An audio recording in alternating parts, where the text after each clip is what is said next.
యోబు రాసిన గ్రంథము 1వ అధ్యాయం 3 నుంచి మనము చదువుకుందాం. అతనికి 7,000 గొర్రెలను 3,000 ఒంటెలను 500 జతల ఎడ్లును 500 ఆడుగాడిదలను కలిగి బహుమంది పనివారును అతనికి ఆస్తిగా ఉండెను గనుక తూర్పు దిక్కు జనులందరిలో అతడే గొప్పవాడుగా నుండెను. ఓకే, ఇప్పుడు మీరు చాలా జాగ్రత్తగా గమనించండి. దేవుడు తన యొక్క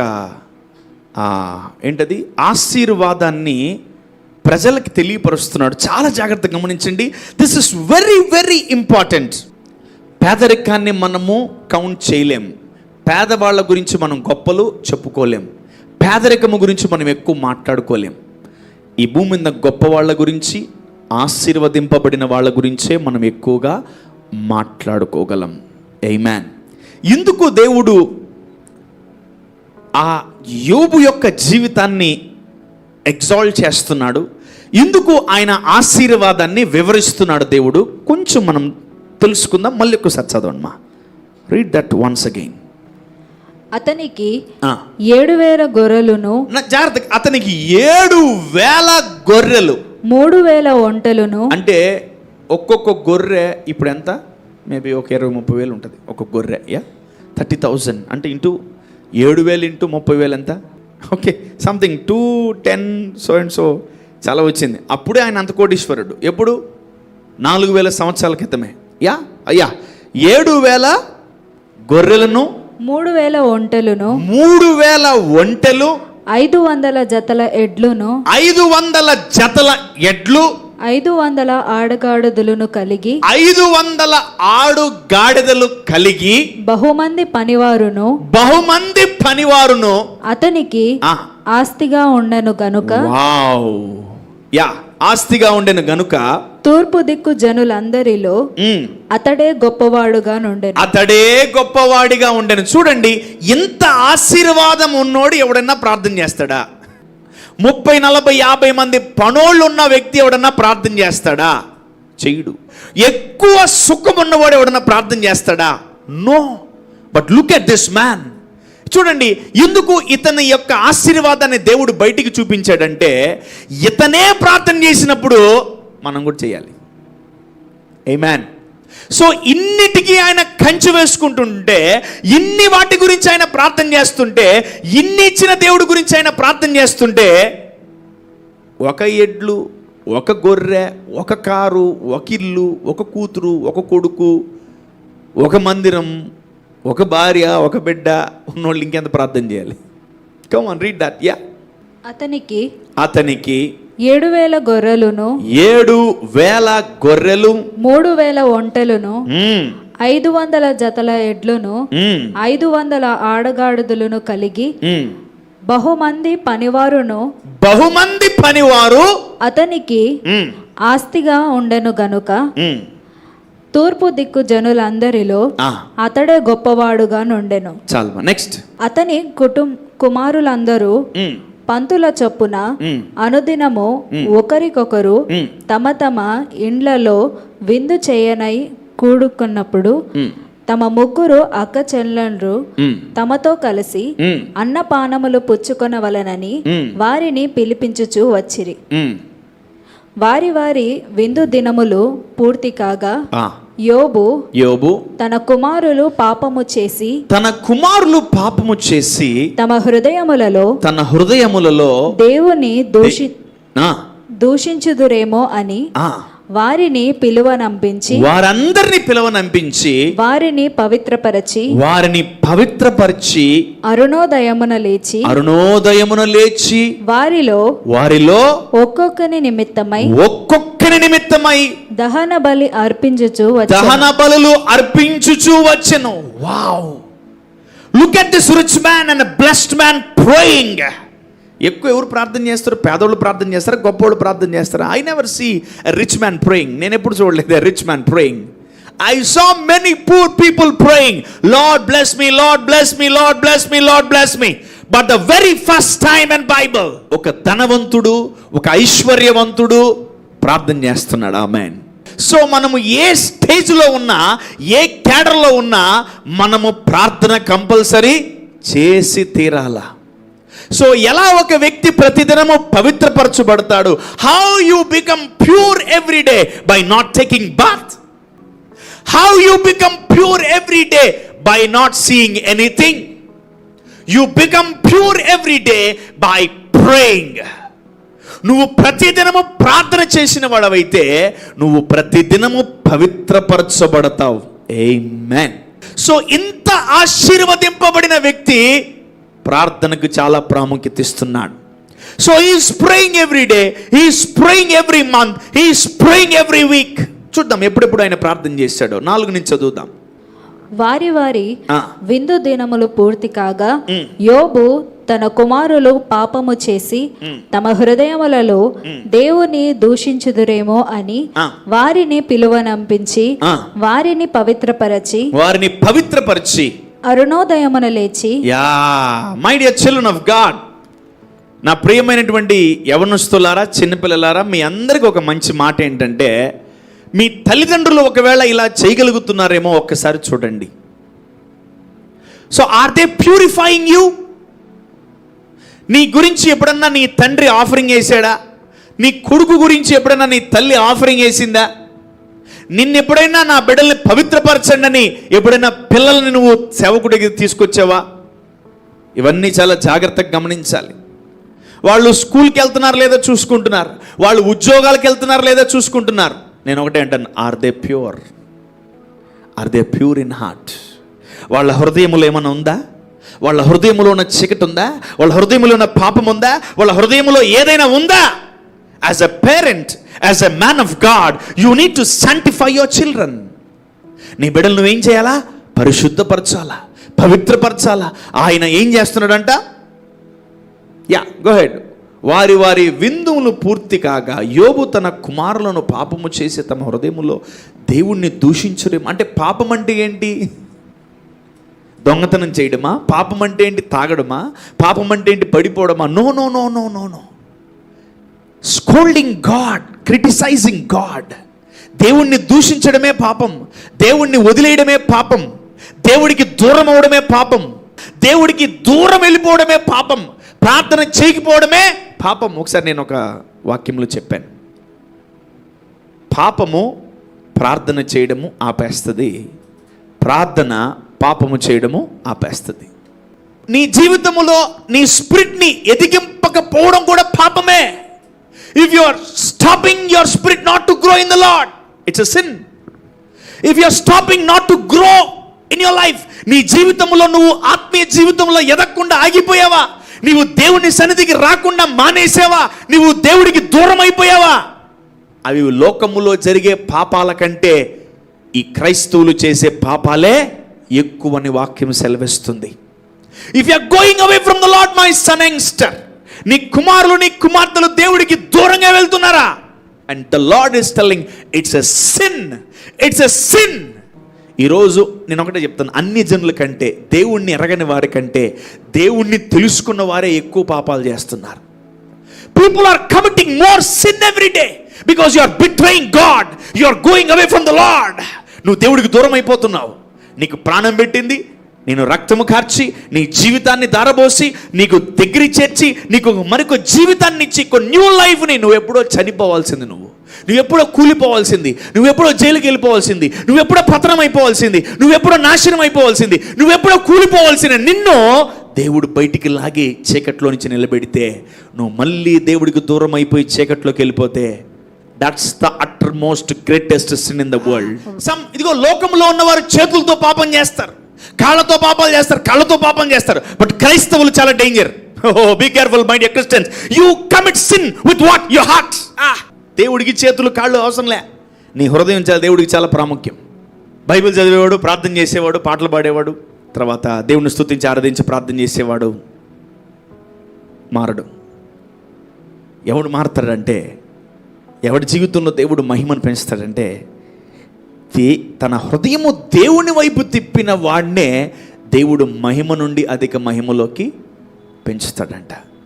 the Lord will increase you from glory to high level glory. Amen. So జనాలు నీ జీవితంలో గ్లోరీని చూస్తున్నారా? స్టెప్ బై స్టెప్ జనాలు నీ జీవితంలో నేను ఎదుగుదల చూస్తున్నారంటే అది ఎదుగుదల కాదు, అది glory to glory. Step by step దేవుడు నిన్ను ఏం చేస్తాడు? ఎదిగింప చేస్తాడంట. హల్లెలూయా. దేవుని వైపు మన హృదయం తిరగాల. మన చేతులు కాదు, మన కాళ్ళు కాదు, మన కళ్ళు కాదు దేవుని వైపు తిరగాల్సింది మన హృదయము. అందుకని ఇక్కడ చూడండి, యోబు దేన్ని పసిగట్టాడు, యోబు ఏ విధంగా రీడ్ చేస్తున్నాడు చూడండి తన కుటుంబాన్ని. You need to read your family. వారిని పిలువనంపించి, వాళ్ళందరినీ పిలువనంపించి, వారిని పవిత్రపరచి, వారిని ఏం చేస్తున్నట్ట? యోబు పవిత్రపరుస్తున్నట. And this is the time to purify your family. మనల్ని మనం పవిత్రపరచుకుంటామో and you can see miracles from tomorrow. So ఒకవేళ నీ జీవితంలో జలసీ ఉందా, ఒకవేళ నీ జీవితంలో అసూయ ఉందా, ఒకవేళ నీ జీవితంలో పాపం ఉందా, ఒకవేళ నీ జీవితంలో సనుగుడు గొనుగుడు ఉందా, యేసు నామములో అవన్నీ పవిత్రపరచబడును గాక. వారిని పవిత్రపరచి అరుణోదయమున లేచి వారిలో ఒక్కొక్కని నిమిత్తమై, వారిలో ఒక్కొక్కరి నిమిత్తమై దహన బలిని అర్పించుచు వచ్చెను.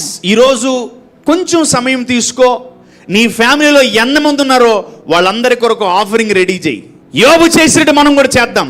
ఒకవేళ యోబు చేసింది రాంగ్ అయితే దేవుడు బైబిల్లో రాయడు. And even I take that offering now. నేను కూడా తీస్తాను ఈరోజు. నా కుటుంబం నిమిత్తమై నా ఫ్యామిలీలో ఎంతమంది ఉన్నారో అంతమంది ఆఫరింగ్ కవర్లు తీసి దేవుడి కొరకు సిద్ధపరుస్తాను. Because I need to purify my family. This is the time to purify the children of God.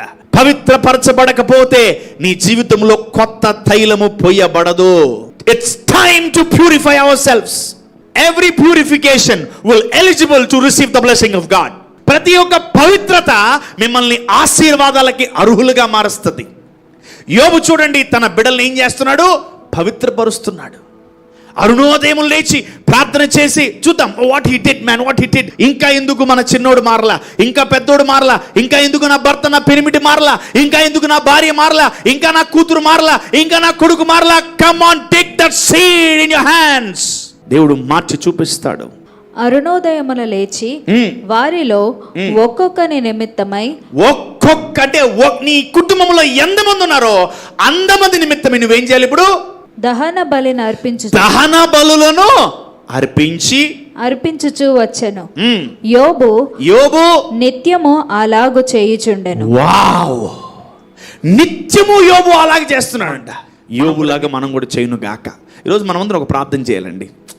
Because I saw this the richest man in the world. ఆ సీజన్లో 7,000 గొర్రెలు, 3,000 ఎద్దులు, అసలు రకరకాలుగా బ్లెస్ అయ్యాడు. అంతటి గొప్ప కోటీశ్వరుడివే ప్రార్థన చేసి దహన బలులు అర్పిస్తే, అంతటి గొప్ప ధనవంతుడే ప్రార్థన చేయగలిగితే ఉదయకాలం లేచి నేనంటాను ఇంకా మనం మిడిల్ క్లాస్ లైన్లో మనము కొట్టుమిట్టాడతాం. మనం కూడా కోటీశ్వర లైన్లోకి వస్తాం. అప్పుడు కూడా యోబులాగా మనం ప్రార్థన చేస్తాం. ఆమేన్. యోబు నిత్యము అలాగు చేయుచుండెను. యోబు నిత్యము అలాగు చేయి. That's a continuous process. యోబు లాంటి ఆ డెడికేషన్ మనం తీసుకోవాలి. ఎవరు అపవిత్రపరచబడ్డారు, మన కుటుంబంలో ఎవరి వల్ల అపవిత్రత ఎక్కువైపోయింది, దాన్ని మనం చాలా జాగ్రత్తగా తీసుకొని వాళ్ళ నిమిత్తమై మనం ఏం చేయాలా? దహన బలులు అని పాత నిబంధనలో ఉంది. కొత్త నిబంధనలో we need to give the offering to God. సర్వశక్తి గల దేవుడు అటువంటి కార్యాలు యోబు జీవితంలో చేసినప్పుడు మన జీవితంలో కూడా దేవుడు చేసి తీరతాడు. ఆమేన్. దేవదూతలు యెహోవా సన్నిధిని నిలుచుటకై వచ్చిన దినమొకటి తటస్థించెను. ఆ దినమున అపవాదియగువాడు వారితో కలిసి వచ్చెను. యెహోవా, నీవు ఎక్కడ నుండి వచ్చితివని వానిని అడుగగా, అపవాది భూమి మీద ఇటు అటు తిరుగులాడుచు అందులో సంచరించుచు వచ్చి తినని యెహోవాకు ప్రత్యుత్తరం ఇచ్చెను. అందుకు యెహోవా, నీవు నా సేవకుడైన యోబు సంగతి ఆలోచించితివా? అతడు యథార్థవర్తనుడును న్యాయవంతుడునై దేవుని యందు భయభక్తులు కలిగి చెడుతనమును విసర్జించినవాడు. భూమి మీద అతని వంటి వాడెవడునూ లేడు. భూమి మీద అతను వంటి వాడెవడు? My God. దేవుడి దగ్గర ఒక హిట్ లిస్ట్ ఉంటుంది. ఆ లిస్టులో మనోడు టాప్ ర్యాంక్లో ఉన్నాడు. చదవమ్మా అని అడుగగా, అపవాది యోబు ఊరకయే దేవుని యందు భయభక్తులు గలవాడాయన. నీవు అతనికి అతని ఇంటి వారికిని, రైట్, నీవు అతనికిని అతని ఇంటి వారికిని, అతనికి కలిగిన సమస్తమునకు అతనికి కలిగిన సమస్తమును చుట్టూ కంచె వేసితివి గదా. దేవుడు ఎప్పుడు వేసాడు? యాక్చువల్లీ దేవుడు వేయలేదు. ఎప్పుడైతే యోబు ప్రార్థన చేయడము, వేకువజామున ప్రార్థన చేయడము, తన బిడ్డల్ని పవిత్రపరచబడ్డము, ప్రార్థనలో, యథార్థతలో, నీతిలో, పరిశుద్ధతలో ఇవ్వడములో ఎప్పుడైతే యోబు ఎదుగుతున్నాడో ఆటోమేటిక్గా కంచె సిద్ధపడిపోయింది. ఆమేన్. దేవుడు కొన్ని ఆటో ట్యూన్స్ పెట్టేసే ఉన్నాడు. ఇదిగో ఇది చేస్తే నా పర్మిషన్ లేకుండా కూడా అది నీ దగ్గరికి వచ్చేస్తుంది. సో అటువంటివి దేవుడు ఆర్డైన్ చేసి పెట్టాడు. ఇప్పుడు చూడండి, నా మాట శ్రద్ధగా విని నా మాటను గైకుంటే ఈ ఆశీర్వాదాలన్నీ మీకే అన్నాడు దేవుడు. అంటే ఎప్పుడైతే మనం మాట వింటామో ఆయన నీకు ఆశీర్వాదాలు ఇప్పుడు కలుగుతాయి అనబడలే, వెంటనే ఆశీర్వాదాలు నీ అకౌంట్లోకి వచ్చేస్తాయి. ఆమేన్. ఎప్పుడైతే యోబు తన బిడ్డల జీవితాన్ని బట్టి, తన జీవితం బట్టి పవిత్రత గురించి ఎక్కువైతే ఇంకోటి గుర్తుపెట్టుకోండి, ఎవరైతే పవిత్రతను కాపాడుకుంటారో, if you are pure, if you want to be pure, if you are trying to be pure, దేవుడి వల్ల నువ్వు పవిత్రతను కాపాడుకుంటున్నావా? తన హృదయములో ఏది పెట్టుకోకుండా దేవుణ్ణి మాత్రమే పెట్టుకొని ఆరాధిస్తున్నావా? నీకు తెలియకుండానే నీకు దేవుడు కంచేసి ఉంటాడు. ఆమేన్. ఏ రోజు యోబు కంచె కొరకు ప్రార్థన చేయలేదు? ఏ రోజు నాకు కంచేయి ప్రభా, నా ఫ్యామిలీకి కంచేయి ప్రభా, నా బిడ్డలకి కంచేయి ప్రభా అని ఏ రోజు దేవుడికి యోబు చెప్పలా. So because of his character, because of his purity, because of his holiness, because of his giving, automatically his life is in secure zone. That's a spiritual insurance. చూడండి, పవిత్రతలో యోబు ఎదిగాడు, తన బిడ్డల్ని ఎదిగింప చేశాడు. ఈరోజు I'm telling to every parent, ప్రతి భర్తకు, ప్రతి భార్యకి, ప్రతి తండ్రికి, ప్రతి తల్లికి నేను చెప్తుంది ఒకటే, నీ బిడ్డల్ని పవిత్రతలో పెంచు. పవిత్రత అంటే ఏం తెలుసా? స్నానం చేసుకొని కొత్త బట్టలు వేసుకోవడం కాదు పవిత్రత అంటే. తల స్నానం చేసుకోవడం కాదు పవిత్రత అంటే. చేతులు కాళ్ళు కడుక్కోవడం కాదు పవిత్రత అంటే. ఇదిగో మొహం కడుక్కోవడం కాదు పవిత్రత అంటే. హృదయ శుద్ధి గలవారు ధన్యులు, వారు దేవుణ్ణి చూచెదరు. Your heart should be clean. ఏమి పెట్టుకోకూడదు హృదయంలో. దేవుడే నా సహాయకుడు, దేవుడే నా గురి అని నువ్వు పెట్టుకుంటే అప్పుడు నీ హృదయం పరిశుద్ధపరచబడుతుంది. చెప్పండి, యేసు నామములో నా హృదయము పవిత్రపరచబడును గాక. నేను నిన్ను చూడాలనుకుంటున్నాను తండ్రి, నా హృదయములో నువ్వు మాత్రమే ఉండును గాక. ఆమేన్. నీ హృదయాన్ని వాడు పాడు చేయాలనుకుంటాడు, నిన్ను వేరే వాటి మీద ధ్యాస పెట్టాలనుకుంటాడు. దేవుడు మన జీవితములో ఏం చేయాలనుకుంటున్నాడంటే ఆయన కంచె ఆటోమేటిక్గా మన మీద ఉంటుందని ఆయన తెలియపరచబోతున్నాడు. ఆమేన్. సో నీ జీవితాన్ని, నీ పిల్లల్ని, నీ కుటుంబాన్ని, నీ పెనిమిటిని, నీ భర్తను కాపాడుకుంటున్నావా? గుర్తుపెట్టుకో, నీ జీవితంలో నువ్వేం చేయబోతున్నావు తెలుసా? నీ కుటుంబానికి కంచె వేసుకోబోతున్నావు. ఏదైతే ఆశీర్వాదాలు అపవాది నీ జీవితంలో ఆపుతున్నాడో, ఈ పవిత్ర హృదయాన్ని బట్టి ఆశీర్వాదాలు నీకు ఆకట్టుకును గాక. ఆమేన్. ఒక మ్యాగ్నెట్ ఏ విధంగా అనేకమైన వస్తువుల్ని ఆకట్టుకుంటుందో, నీ యొక్క పవిత్రత దేవుణ్ణి ఆకట్టుకుంటుంది, దేవుని వస్తువులను ఆకట్టుకుంటుంది, నీకు రావాల్సిన ఆశీర్వాదాలని ఆకట్టుకుంటుంది. ఆమేన్. యోబు కంటే గొప్పగా బ్లెస్ చేయ ప్రభు నన్ను. ఆమేన్. అబ్రహాము కంటే గొప్పగా బ్లెస్ చేయ ప్రభు. ఆమేన్. ఇస్సాకు కంటే గొప్పగా బ్లెస్ చేయ ప్రభు. యాకోబు కంటే గొప్పగా బ్లెస్ చేయి. దావీదు కంటే గొప్పగా బ్లెస్ చేయి. సొలొమోను కంటే గొప్పగా బ్లెస్ చేయ ప్రభు మమ్మల్ని. Amen. So you need to pray. You can pray like that. ఎవరైతే వాళ్ళ హృదయాలని దేవుడి వైపు తిప్పుతారో, ఎవరైతే ఆయన ఆజ్ఞకు లోబడతారో, ఎవరైతే ఆయన్ని ప్రేమిస్తారో, వాళ్ళందరినీ దేవుడు ఒకటే అంటున్నారు, నా సేవకుడు అని. God is treating them as my servants in the name of Jesus. ప్రభు, నీ బిడ్డలందరినీ ఆశీర్వదించి, నీ బిడ్డలందరినీ మీరు బలపరిచి దీవించి గొప్ప కార్యాలు జరిగించమని, ఇదిగో పవిత్ర హృదయముతో నీ బిడ్డలు దీవించమని నజరేయుడైన యేసు నామములో ప్రార్థించి వేడుకుంటున్నాము తండ్రి. ఆమేన్. God bless you all.